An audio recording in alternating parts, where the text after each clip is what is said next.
Primary শিক্ষকরা 40,000 টাকা বেতন পায়, আর আমার মাত্র 1500 মাদ্রাসায়। এটা কি আপনাদের চায়ের টাকা না মদের বোতলের টাকা? অনেকক্ষণ থেকে দেখছি যে আপনি আন্দোলন করছেন। আপনি ৭৫-এর গণঅভ্যুত্থানের 11 দফা দাবি এখনো পূরণ করতে পারেনি বাংলাদেশের কোন সরকার। ২৪শে জুলাইয়ের আবু সাঈদ মুগ্ধ আমার নিজের পেটের সন্তান। আমি ৩৬ দিন আন্দোলনে অংশগ্রহণ করি। তৃতীয় দিন যখন আমি শুনি তোরা জীবন দিয়ে গেছে, আমার সন্তান বলেছে মাহমুদ যদি মারা যায়, বলেছিলাম বাবা যদি দেশের জন্য জীবন দাও। আমার কোনো দুঃখ নাই, আমি আজও একই কথা বলে আসছি। ৪০ বছর পর্যন্ত অবহেলিত ওই স্বতন্ত্র পেশায় শিক্ষকের যদি জাতীয়করণের ঘোষণা না দেন, আমি আজকে আমার সন্তানের রিক্সা ভাড়া দিতে পারি নাই, পায়ে কলেজে গিয়েছে।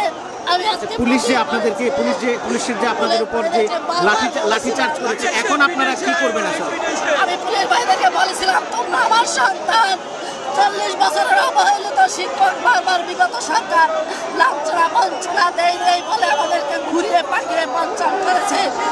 যদি ২০ বছর আগে বলতো যে আপনাদেরকে দেওয়া হবে না, তবে আমরা অন্য পেশায় কাজ করতাম।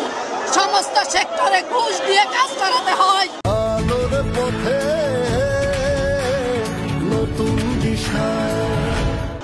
শিক্ষা অফিসে যাই, ইউনো অফিসে যাই, পিউন ১২০ টাকা ঘুষ না খেতে পেরে আমাকে ৪-৫ বার করে উপজেলায় যেতে হয়। আমাকে ছাত্র দেখাইতে হয় প্রাইমারি সমমানে কারিকুলামে আমাদেরকে পাঠদান করতে হয়। আমরা এমএ পাস করেছি, বিনা বেতনে কাজ করে যাচ্ছে, অথচ এসএসসি পাস। প্রাইমারি শিক্ষকরা ৪০,000 টাকা বেতন পায়, আর আমার মাত্র 1500 মাদ্রাসায় ৩৩০০ প্রধান শিক্ষকের ৩৫০০ টাকা বেতন করেছে। এটা কি আপনাদের চায়ের টাকা না মদের বোতলের টাকা?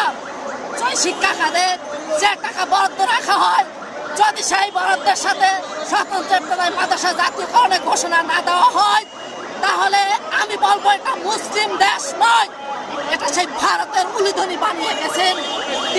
আমরা শুনছিলাম যে তিনি তার ক্ষোভ জানাচ্ছিলেন এবং যে বৈষম্য তিনি বলছিলেন যে মানে একটু যারা প্রাথমিক শিক্ষক যারা আছে তারা হয়তো ৩০ থেকে ৪০,000 টাকা বেতন পান, সেখানে ইবতেদায়ী মাদ্রাসার শিক্ষক যারা আছেন তারা খুবই কম টাকা পান, মানে